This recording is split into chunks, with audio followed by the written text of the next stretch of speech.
Thank you and welcome to the show this morning. The topic this morning is the American Baptist College, and we're fortunate to have with us the president of American Baptist College of American Baptist Theological Seminary, Dr. Bernard Lafayette. And Dr. Lafayette, let me welcome you to the show today. Thank you very much, Dr. Haney. Dr. Lafayette, I think we've had you on this show on a number of occasions, talking about a number of things. We've had you dealing with the freedom rights, freedom riot movement. We've talked about Godfathers with you, and now we're talking about you as the president of American Baptist College. And let's give our audience an opportunity to find out some more information about you. Why don't you sort of give us sort of a background profile of you before you became president of American Baptist College?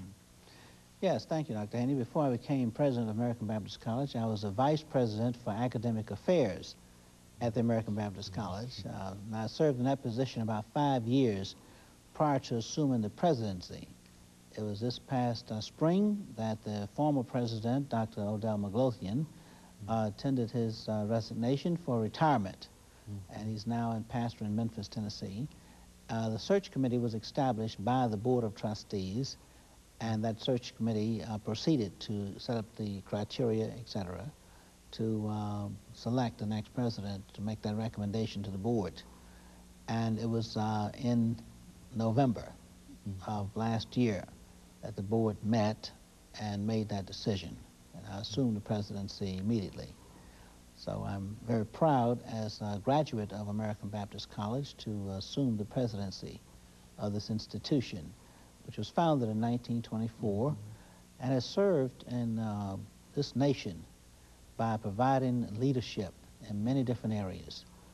I would say that we have more leaders who have graduated from this school serving in churches throughout Nashville and Tennessee and throughout this United States.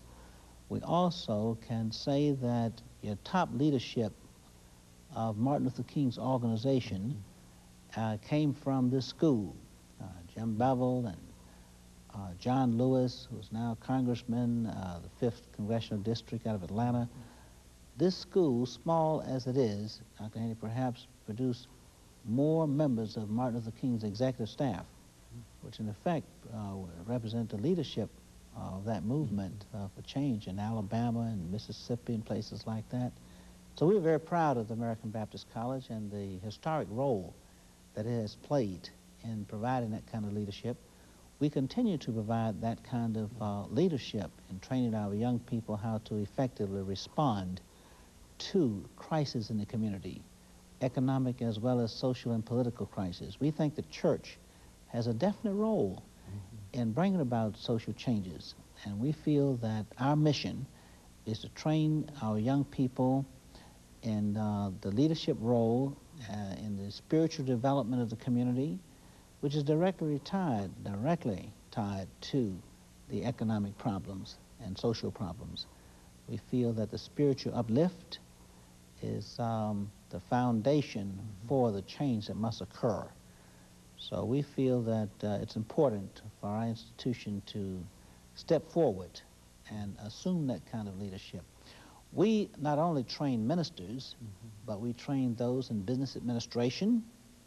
We have courses in social science, a concentration, so a person doesn't have to be a minister or to do this, but we train church leaders, those who want to do that. And we have many volunteers in churches that participate in our evening programs. Dr. Lafayette, you know, you're also the founder of Godfathers, and you've been involved with, you're the pastor of Progressive Baptist Church, and all of those things, and I think that those things are important, and let's do it as you would do it in terms of providing a role model for the young people who are members of Godfathers. I'm almost sure that they know all about you, but perhaps some of our members of our audience don't know as much about you. Why don't you give us some information about your background and sort of give us an overview of who you are in a real sense, information that we ordinarily don't get out of the newspapers. Well, I'm a native of Tampa, Florida, and grew up there in the South during the period of segregation. And so it was an important experience for me when I came to Nashville as a young person coming to the American Baptist College. Then it was the American Baptist Theological Seminary at age 18. And I studied for the ministry and participated in the sit-in movement here in Nashville, which brought about those changes. Participated in the leadership group, which was a student central committee that was trained by Reverend James Lawson, Jr., and who was a student then at Vanderbilt University. And Reverend Kelly Miller Smith was my mentor, who gave us the direction and gave us the foundation, the ethics and values that we received, and also an orientation in terms of the social gospel and the responsibility. So as a result of that, I participated in the movement.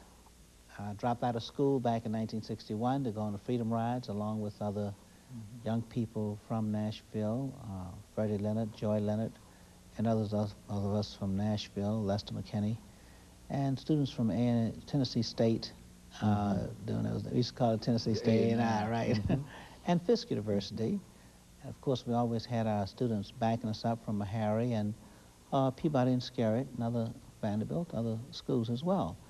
And the students, I was very proud to participate in that movement. I went on from the Freedom Rides to establish and lay the groundwork for the Selma movement. That was my assignment, to go into Selma and lay the groundwork for it. Little did we know it would be such a movement, but the groundwork was done. And so it was pretty exciting. I participated in the Selma March, and then also I laid the groundwork for the Chicago movement. So a good deal of my years were spent working with the movement. I actually did not return to school until after Martin Luther King was assassinated in Memphis. I was with him that morning when he was, the day of his assassination. I worked with the group SCLC as a national program administrator, and during that course of time, when I was with Martin Luther King and the Poor People's Campaign, I was a national coordinator. So I've always worked quietly behind the scenes, planning strategy, and making sure that the motors were running, so to speak. As a matter of fact, every year, you